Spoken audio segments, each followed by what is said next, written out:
Hello everyone स्वागत करछे हम यूट्यूब चैनल ओडिशा स्टडी आवरी।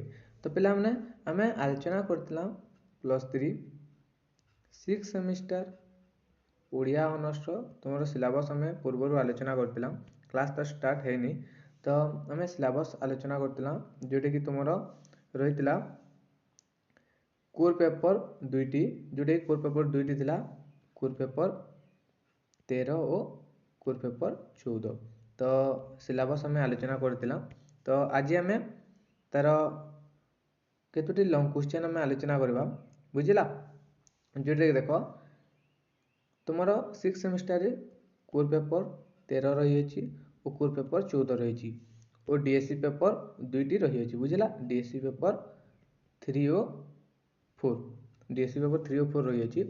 तो जो मानकर 4 सेमिस्टर रे 6.5 रु अधिक पॉइंट रही जो मानकर 6 सेमिस्टर रे जो मानकर 4 सेमिस्टर रे 6.5 रु अधिक मार्क रही से माने डीएससी 4 को एग्जाम देवा को पड़ोनी जहाँफल तांको गोटे प्रोजेक्ट पेपर तैयारी करने को पड़ो बुझेगा। 6 सेमिस्टर रे तुमको प्रोजेक्ट पेपर तैयारी करने को पड़ो बुझेगा पिला माने। आ जो मानकर 6.5 रु कम रही अछि से माननको डीएससी पेपर 4 को एग्जाम देवा को पड़ो। तो बुझेगा 6 सेमिस्टर रे एटा रही अछि। तो आम आलोचना करथिला सिलेबस जोटे कि कोर पेपर 13 रो। तो यूनिट 1 रे रही अछि देखो आत्मजीवनी भ्रमण कहानी समालोचना तत्व जोटे कि संज्ञा स्वरूप प्रकार भेद रही अछि। तो ये जो तीनोटी रही अछि आत्मजीवनी भ्रमण कहानी और समालोचना तो यहाँ मोस्ट इंपोर्टेंट क्वेश्चन मैंने तुम निहाती आसी थाए लॉन्ग क्वेश्चन मैंने जोटे कि आत्मजीवनी संज्ञा स्वरूप निर्णय कर भ्रमण कहानी संज्ञा स्वरूप प्रकार भेद निर्णय कर समालोचना तत्व विषय लेख बा संज्ञा स्वरूप निर्णय कर। तो ये जो तीनोटी रही अछि ये तीनोटी रो आमे गोटे गोटे लॉन्ग क्वेश्चन मोस्ट इंपोर्टेंट आलोचना करबा जहाँ तुम एग्जाम पे बहुत लाभदायक हम। तो 6 सेमिस्टर ओडिया ऑनर्स पिला माने ये वीडियो को जमारू भी स्किप करंतु नहीं बुझिला जहाँ द्वारा तुम्हें आगु को तुम एग्जाम रही अछि तो तुम्हें लाभवान हो पार। तो देखो पिला आम आलोचना करबा जो मैंने चैनल को प्रथम थर चैनल को सब्सक्राइब कर दबो और बेल आइकन प्रेस कर ऑल नोटिफिकेशन ऑन कर दबो जहाँ द्वारा परवर्ती वीडियो आप सर्वप्रथम पाई परिबे। तो देखो पिला माने आम आलोचना करबा। तो देखो पिला माने आत्मजीवनी संज्ञा स्वरूप निरूपण कर। तो देखा आम मोस्ट इंपोर्टेंट क्वेश्चन टे बुझला। देखो हाथ लेखा नोट पिला माने देखो आधुनिक समय आत्मजीवनी अटे जोटे कि आम इंग्लीश रे ऑटोबायोग्राफी कहूँ बुझला ऑटोबायोग्राफी बुझला। देखो आधुनिक समय आत्मजीवनी यथेष्ट आदर लाभ करिछि पूर्वे केवल प्रसिद्ध व्यक्ति मानकर जीवनी रचना करिवार परंपरा थिला। तो आग काल रे कौन थिला ना पिला माने प्रसिद्ध जोटे कि प्रसिद्ध व्यक्ति मानकर जो मानकर टिके नाम जनाशुना थिला जोटे प्रसिद्ध व्यक्ति मानकर जीवनी रचना करिवार परंपरा रही थिला। तो एथिरे कौन थिला ना समाजर अन्यान्य क्षेत्र रे कृतित्व अर्जन करुवा व्यक्ति मानकर जीवनी सामिल होई पारु नथिला। केवल प्रसिद्ध व्यक्ति मानकर जीवनी माने केवल रचना करा जाउथिला ओ अन्यान्य क्षेत्र रे जो कृतित्व अर्जन करुवा व्यक्ति मानकर जीवनी सेथिरे सामिल होई पारु नथिला बुझिला। देखो तो आत्मजीवनी संज्ञा रही केतोटी भाषाविद माने तांकर संज्ञा प्रदान करछन्ती। तो देखो जोटी प्रथमे हेले जेटी सिप्ली से तांकर मत देइछन्ती जे देखो आत्मजीवनी लेखक निज जीवनर दुख सुख और हसकांदर सह देश और जातिर प्रसंग को उपस्थापना करिथाय। तो जेटी सिप्ले तांकर मत रखिले जे आत्मजीवनी लेखक जो आत्मजीवनी लेखक माने रही से माने निज जीवनर दुख सुख और हसकांदर सह देश और जातिर प्रसंग को उपस्थापना करिथाय। तो यह जेटी सिप्ले कहिथिले। तो नेक्स्ट होइछि चित्तरंजन दास। तो चित्तरंजन दास से तांकर मत रखिले जे ଆତ୍ମଜୀବନୀ ହେଉଛି ନିଜେ ଆପଣା ଜୀବନଟିକୁ ବଞ୍ଚିଥିବାର କାହାଣୀ, ଏକ ବାଟ ଚାଲିବାର କାହାଣୀ ଓ ଜୀବନର ପରିସର କାହାଣୀ ବୋଲି ସେ କହିଛନ୍ତି। ଆତ୍ମଜୀବନୀ ହେଉଛି ନିଜେ ଆପଣାର ଜୀବନଟିକୁ ବଞ୍ଚିଥିବାର କାହାଣୀ, ଏକ ବାଟ ଚାଲିବାର କାହାଣୀ ଓ ଜୀବନର ପରିସର କାହାଣୀ ବୋଲି ସେ କହିଛନ୍ତି ଚିତ୍ତରଞ୍ଜନ ଦାସ। ତ କ୍ଲିଅର। ତ ଏବେ ଆଉ ଗୋଟେ ଭାଷାବିତ୍ ଦେଖିବା ଯାହାଙ୍କ ନାମ ହେଉଛି ଲଙ୍ଗଫେଲେଙ୍କ ମତ। ଲଙ୍ଗଫେଲେ ତ ସେ କ'ଣ କହିଲେ ଦେଖ। ଲଙ୍ଗଫେଲେ ସେ କହିଛନ୍ତି ଯେ ଆତ୍ମଜୀବନୀରେ ଫାର୍ଷ୍ଟ ହ୍ୟାଣ୍ଡ ଏକ୍ସପିରିଏନ୍ସ, ଆତ୍ମଜୀବନୀରେ ଫାର୍ଷ୍ଟ ହ୍ୟାଣ୍ଡ ଏକ୍ସପିରିଏନ୍ସ ସେ କହିଥିଲେ ଏଇଟା, ବୁଝିଲା। ନେକ୍ସଟ ହେଉଛି ତୁମର କାଲିନ୍ଦୀ ଚରଣ ପାଣିଗ୍ରାହୀ।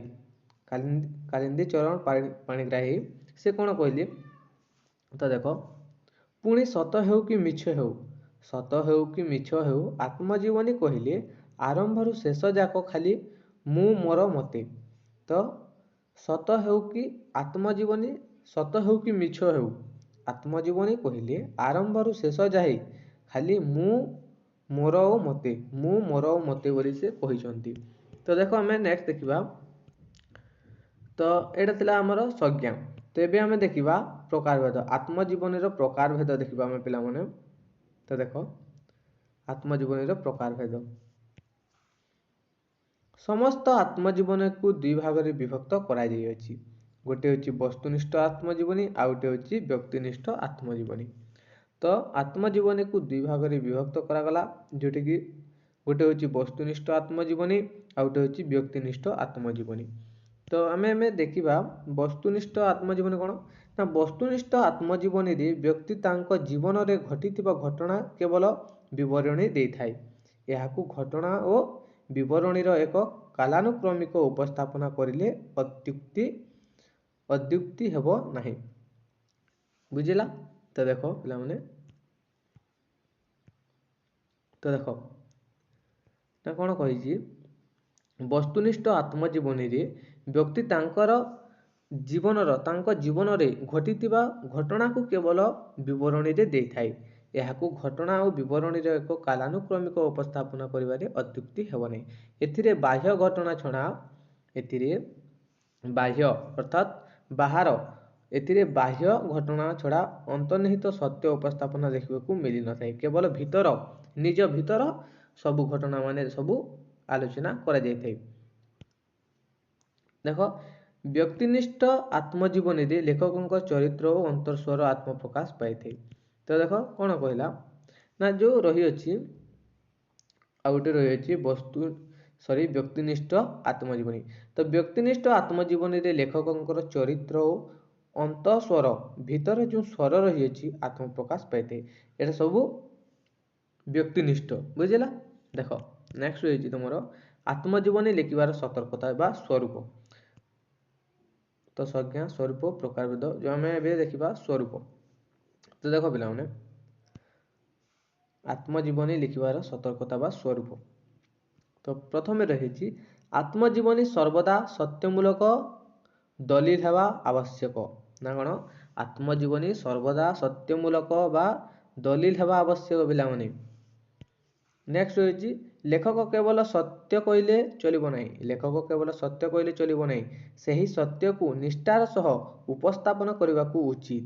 ତ ଲେଖକ କେବଳ ସତ୍ୟ କହିଦେଲେ ଚଳିବ ନାହିଁ ପିଲାମାନେ, ସେହି ସତ୍ୟକୁ ନିଷ୍ଠାର ସହିତ ସମ୍ମାନର ସହିତ ଉପସ୍ଥାପନ କରିବା ଉଚିତ, ବୁଝିଲା। ନେକ୍ସଟ ବ୍ୟକ୍ତିତ୍ୱକୁ ବଢ଼େଇ କିମ୍ବା କମେଇ ଲେଖିବା ସର୍ବଦା ବର୍ଜନୀୟ ଅଟେ। ତ ବ୍ୟକ୍ତିତ୍ୱକୁ ବଢ଼େଇ କିମ୍ବା କମେଇ ଲେଖିବାର ସଦାସର୍ବଦା ବର୍ଜନ ଅଟେ ପିଲାମାନେ, ଏଇଟା ମନେ ରଖିଥିବ। ନେକ୍ସଟ ହେଉଛି ତୁମର ବାହ୍ୟ ଓ ଅନ୍ତର୍ଜୀବନ ଆତ୍ମଜୀବନୀରେ ପ୍ରତିଫଳିତ ହୋଇଥାଏ। ତ ବାହ୍ୟ ଓ ଅନ୍ତର୍ଜୀବନ ଆତ୍ମଜୀବନୀରେ ପ୍ରତିଫଳିତ ହୋଇଥାଏ ପିଲାମାନେ। ବାହାର ଓ ଅନ୍ତର୍ଭିତର ଆତ୍ମଜୀବନୀରେ ପ୍ରତିଫଳିତ ହୋଇଥାଏ ସର୍ବଦା।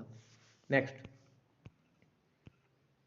ରହିଛି ତୁମର ଦେଖ, ଲେଖକ ନିଷ୍କଟ ଭାବରେ ନିଜ ଜୀବନକୁ ଆତ୍ମଜୀବନୀ ଉପସ୍ଥାପନା କରିଥାଏ। ତ ଦେଖ ପିଲାମାନେ, ଲେଖକ ନିଷ୍କଟ ଭାବରେ ନିଜ ଜୀବନକୁ ଆତ୍ମଜୀବନୀରେ ଉପସ୍ଥାପନ କରିଥାଏ। ନେକ୍ସଟ ରହିଛି ତୁମର ବ୍ୟକ୍ତିର ପ୍ରବୃତ୍ତି ହେଲା ଯେ କୌଣସି ଘଟଣାରେ ନିଜକୁ ଏଭଳି ସ୍ଥାନରେ ରଖିବାକୁ ଚାହେଁ ଯାହାଦ୍ୱାରା ତାକୁ କେହି ଦୋଷ ନ ଦେଉ। तो व्यक्तिर प्रवृत्ति है जे कौन सी घटन से कौन सी घटन निजर निजर स्थान को बा निजकू एभली स्थान रे रखा चाहे सर्वदा जे जहाद्वारा ताकू कहीं दोष न देउथंती बुझिला। नेक्स्ट लेखक आत्मजीवनी रचना करने समय समाज उपरे गुरुत्व देवा उचित।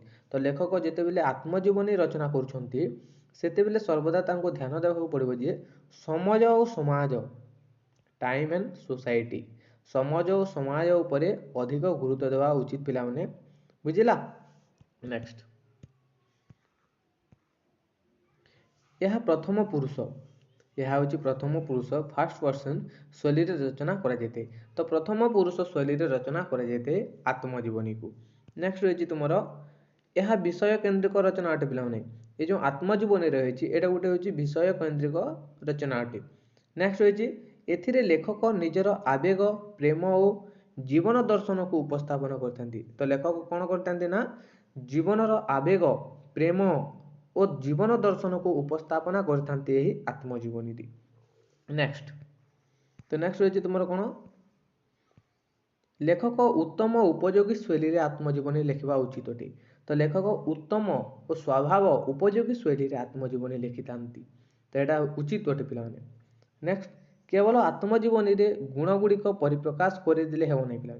केवल आत्मजीवनी गुण गुड़िक परिप्रकाश करदे हे ना ए जीवन रे घटी दोष गुणर घंटा घंटी मिश्रण गणवा पड़ी था बुझिला। तो केवल आत्मजीवन रे गुण गुड़िक परिप्रकाश करदे हे ना से जीवन घटी दोष गुण सुख दुख घंटा घंटी मिश्रण करने को पड़ी था। तो बुझेगा पिला माने यहाँ थिला तुमर गोटे आत्मजीवनी मोस्ट लॉन्ग क्वेश्चन गोटे जहाँ तुम एग्जाम बहुत लाभदायक हम बुझेगा। तो आशा कर भिडियो भल हो भिडियो भल होते गोटे लाइक गोटे कमेंट गोटे शेयर निश्चित भाव में कर जहाद्वारा से उपकृत हो पारे। धन्यवाद।